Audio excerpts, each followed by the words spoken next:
أعوذ بالله من الشيطان الرجيم بسم الله الرحمن الرحيم رب اشرح لي صدري ويسر لي أمري واحلل عقدة من لساني يفقهوا قولي واجعل لي وزيرا من أهلي يا رب زدني علما يا رب زدني علما يا رب زدني علما السلام علیکم ورحمۃ اللہ وبرکاتہ۔ میرے پیارے بچے، شہزادے بچے، میری ٹیچرز، میری سسٹرز، میرے سب دوست احباب، کیسے ہیں آپ؟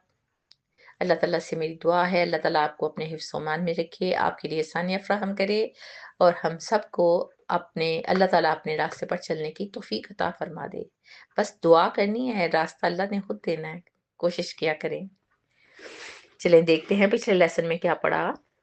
اللہ تعالیٰ نے قرآن پاک کو دیکھیں ہدایت بنا کر بھیجا، اور 7 آیات یعنی سورہ فاتح ایسی دعا ہے جو بار بار دہرائی جاتی ہے اور اس کی بہت فضیلت ہے۔ آپ صلی اللہ علیہ وسلم کو تسلی دی گئی کہ آپ منکرین کے بارے میں نہ سوچیں بلکہ اللہ کا پیغام پہنچائیں، اور ان لوگوں کو وعید سنائی گئی جو اللہ کی کتاب کو ٹکڑے ٹکڑے کرتے ہیں، یعنی کچھ حصے کو مانتے ہیں اور کچھ حصے کو رد کرتے ہیں۔ آیت نمبر سورۃ الحجر کی آیت نمبر ہم پڑھیں گے 92، 93 اور 94۔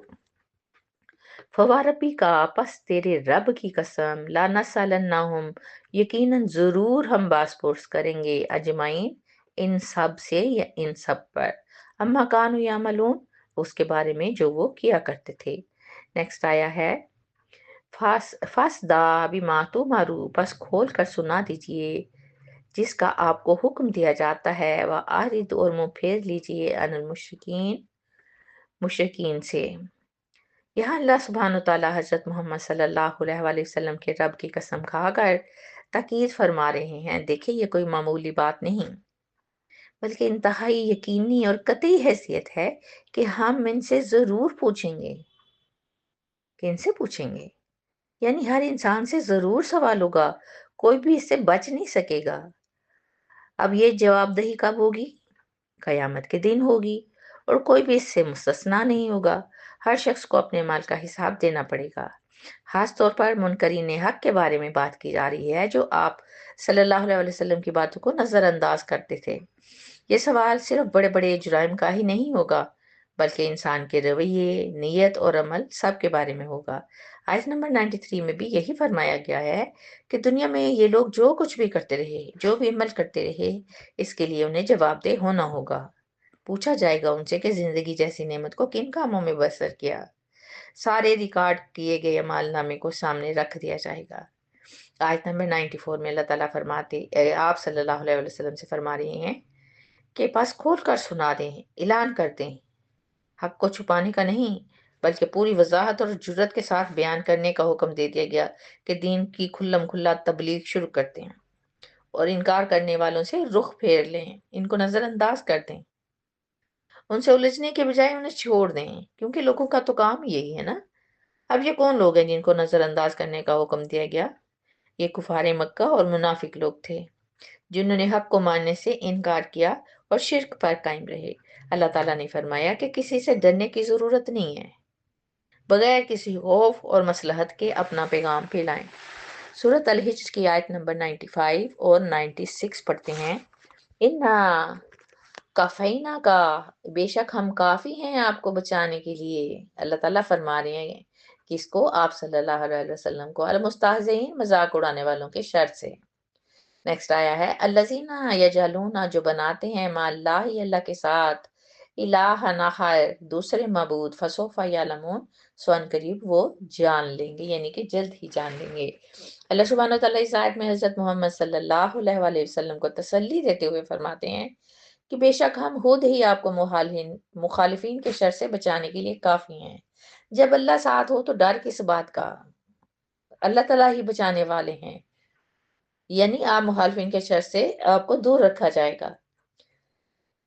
آپ سے کہا گیا کہ وہ لوگ جو آپ کا مذاق اڑاتے ہیں، ہم دیکھتے ہیں کہ جو ہم نے پڑھا، ہر زمانے میں اللہ تعالیٰ نے انسان کی رہنمائی کے لیے رسول اور نبی بھیجے، اور ہر دور کے لوگوں نے کیا کیا؟ اللہ کے نبیوں کا مذاق اڑایا۔ اور جب حضرت محمد صلی اللہ علیہ وآلہ وسلم تشریف لاتے ہیں تو آپ کے ساتھ بھی ان لوگوں کا رویہ ایسے ہی تھا۔ دیکھیں ہر وہ انسان جو دین کی دعوت دیتا ہے، اللہ کے راستے کی طرف بلاتا ہے، تو اس کے ساتھ لوگوں کا رویہ ایسا ہی ہوتا ہے۔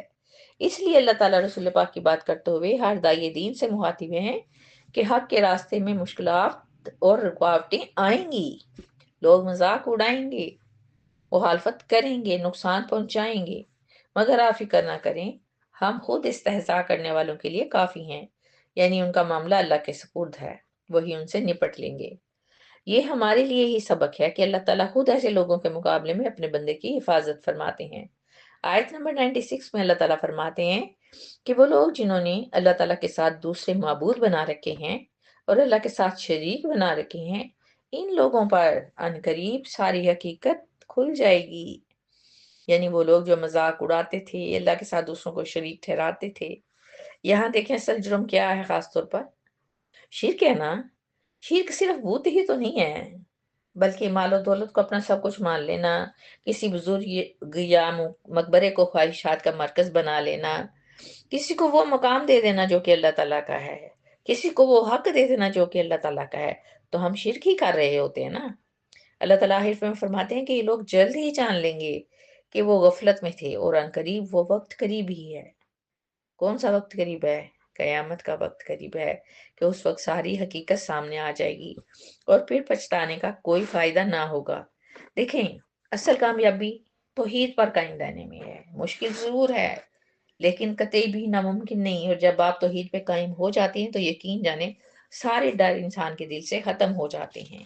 شرک تو صرف ہمیں گمراہی کی طرف لے کے جاتا ہے۔ سورۃ الحجر کی 97، 98 اور 99 آیات پڑھتے ہیں، یہ آخری آیات ہیں سورۃ الحجر کی۔ وَلَقَدْ نَعْلَمُ، اور بلا شبہ یقیناً ہم جانتے ہیں، انا کا یادیکو کہ بے شک تنگ ہوتا ہے، صدرہ کا آپ کا سینہ، بما یقولون اس سے، یعنی ان باتوں سے جو وہ کہتے ہیں۔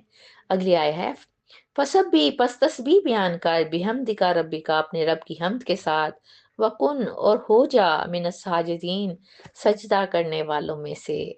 نیکسٹ آیا ہے وابود اور عبادت کر رب کا اپنے رب کی، حتیٰ یہاں تک یا کل یقین کہ آ جائے آپ کے پاس یقین، یعنی موت کا وقت۔ اللہ تعالیٰ حضرت محمد صلی اللہ علیہ وآلہ وسلم سے ہی فرما رہے ہیں کہ ہم جانتے ہیں ان کی باتوں سے، ان کے ایمان نہ لانے کی وجہ سے آپ کو بہت تکلیف ہوتی ہے، یقیناً ہوتی ہے۔ آج مجھے احساس ہوتا ہے کہ میں یعنی کہ 2 ڈھائی گھنٹے کے ٹائم سے ایک 10 منٹ کا لیکچر تیار کرتی ہوں، لیکن آپ لوگوں کے پاس وہ بھی سننے کا ٹائم نہیں ہوتا۔ ان رویوں سے دل دکھتا ہے، ازرتا ہوتا ہے انسان۔ اللہ تعالیٰ آپ سے فرماتے ہیں کہ وہ آپ چاہتے ہیں کہ وہ ایمان لے آئیں اور آخرت کے عذاب سے بچ جائیں، لیکن وہ آپ کی بات نہیں سمجھتے، تو ان کی باتوں پر آپ کا سینہ تنگ ہوتا ہے، یعنی دل میں تکلیف ہوتی ہے، غم ہوتا ہے، دباؤ محسوس ہوتا ہے۔ ان لوگوں کا طنز، انکار اور مذاق آپ کی دل آزاری کا سبب بنتا ہے۔ دیکھیں یہ فطری بات ہے کہ حق کے راستے میں لوگ اگر آپ کا ساتھ نہ دیں تو دل میں بہت گھٹن ہوتی ہے۔ آیت نمبر 98 میں اللہ تعالیٰ اس غم سے نکلنے کا راستہ آپ کو بتا رہے ہیں، بلکہ ہم سب کو بتا رہے ہیں۔ کیا بتا رہے ہیں؟ کہ آپ ان کو ان کے حال پہ چھوڑ دیں۔ ہدایت کے راستے پر لانا بھی اللہ تعالیٰ کا کام ہے، توفیق دینا بھی اللہ تعالیٰ کا کام ہے۔ ہدایت بھی مانگنے سے ملتی ہے، توفیق بھی ملنے سے ملتی ہے، مانگنے سے ملتی ہے، تو اس کا حال اللہ تعالیٰ نے بتا دیا۔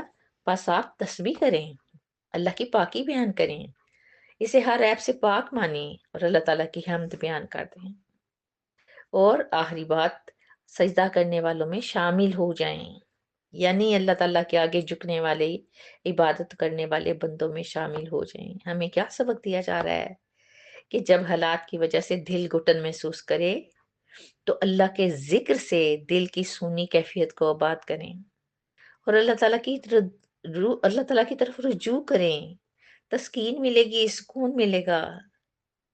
کر کے دیکھیں۔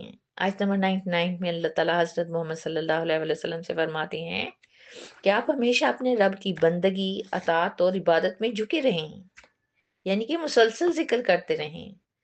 جھکنا، عبادت میں جھکنا، ذکر کرتے رہنا، کوئی انسان جھکا تو نہیں رہ سکتا نا، لیکن مطلب یہی ہے، یعنی وہ رب جو پرورش کرنے والا ہے، سنبھالنے والا ہے، ہر حال میں ساتھ دینے والا ہے، یعنی یہ عمل اس وقت تک جاری رکھیں جب تک آپ کے پاس ایک یقینی چیز نہ آ جائے۔ یہ یقینی چیز کیا ہے؟ یہ موت کا وقت ہے۔ یعنی ہمارے لیے سبق ہے کہ ہم مومن لوگ اللہ کا ذکر کرتے رہیں، عبادت کرتے رہیں، اللہ کو سجدہ کرتے رہیں، حتیٰ کہ ہمارا وقت آ جائے۔ اب اس سے بڑھ کر بڑی کیا بات ہوگی کہ اللہ کا ذکر کرتے ہوئے اللہ کے پاس چلے جائیں ہم۔ اس سے بڑھ کے اور دعا کیا ہوگی؟ اللہ تعالیٰ ہمیں اسی وقت موت آئے جب ہم اللہ کا ذکر کر رہے ہوں اور ایمان ہمارا پختہ ہو۔ اسی کے ساتھ میں آپ سے اجازت چاہتی ہوں۔ ہنستے رہیے، بستے رہیے، خوش رہیے، بات رہیے، اللہ کی امان میں رہیے۔ اللہ تعالیٰ میری دعاؤں کو قبول کرنے والا ہے۔ اللہ تعالیٰ ہم سب کو ہدایت کا راستہ دکھائے، آمین۔